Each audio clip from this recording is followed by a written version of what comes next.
आमाच्या विशेष बुलेटिनमध्ये आपलं स्वागत आहे। पाहूया विशेष बातमी। जितेंद्र आव्हाड यांच्या छत्रपती शिवाजी महाराजांबाबत केलेल्या वक्तव्यामुळे महाराष्ट्र विधानसभेत मोठा वाद निर्माण झाला।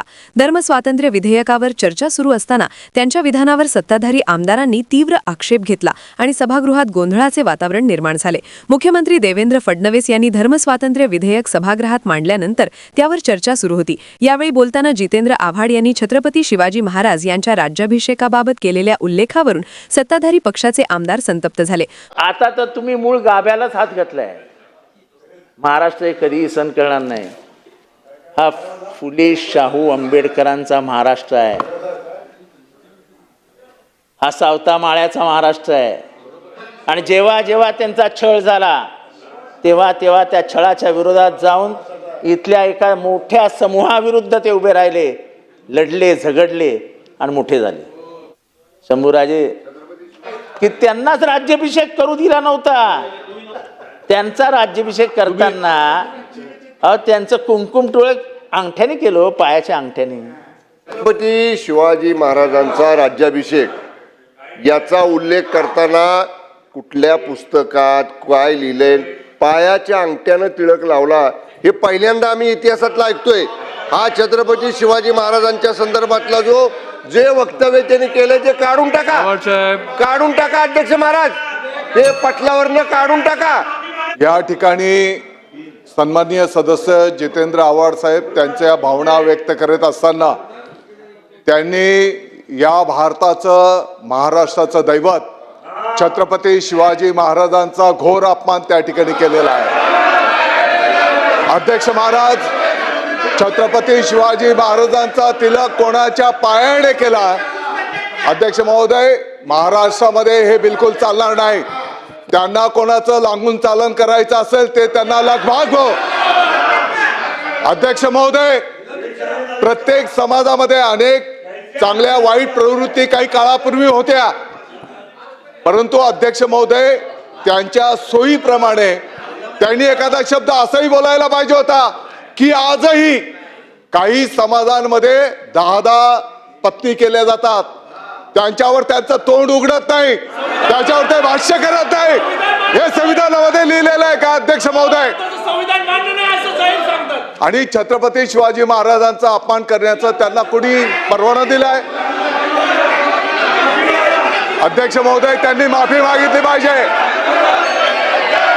सभागृह 10 मिनिटाकरता आपण स्थगित करत आहोत।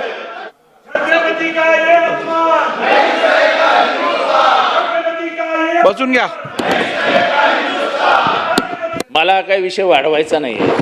मी जे काही बोललो असेल त्याच्याने कोणाच्या भावना दुखवल्या असतील तर मी ते माझ्या शब्द मागे घेईन। या सभागृहात कामकाज करत असताना कोणत्याही सदस्यासाठी सर्वात दुर्दैवी गोष्ट असते जर का आपण उल्लेख केलेल्या शब्दांना जर रेकॉर्डवरनं काढून घेतलं तर त्याच्यापेक्षा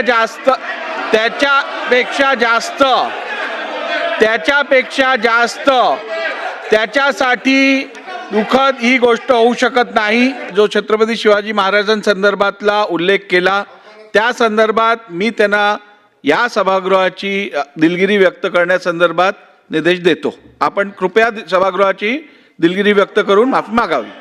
माझ्या शब्दाने जर कोणाची मनदुख दिलगिरी व्यक्त करतो। आपलं सर्वांचं जे दैवत आहे छत्रपती शिवाजी महाराजांच्या संदर्भामध्ये अतिशय निंदनीय शब्दांचा त्यांनी त्या ठिकाणी उल्लेख केलेला आहे।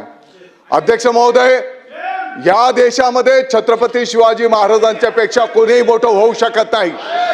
आणि अध्यक्ष महोदय, आपण या ठिकाणी सूचना केल्याच्या नंतर सुद्धा त्यांना संधी मिळाली होती की संपूर्ण महाराष्ट्राची आणि देशाची छत्रपती शिवाजी महाराजांच्या माफी मागण्याची त्यांना संधी मिळाली होती।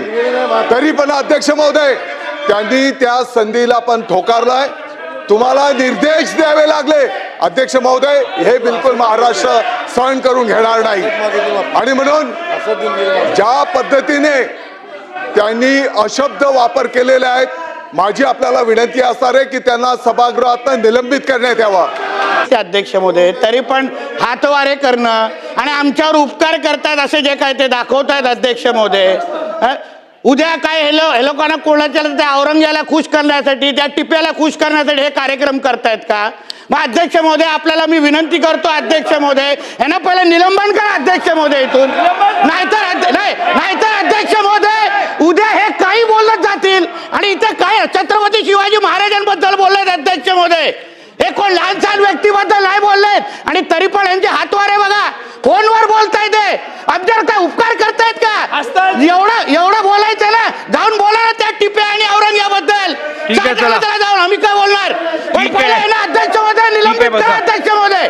आमा चॅनलला लाईक करा, बातमीला शेअर करा, सबस्क्राईब फॉलो करायला विसरू नका.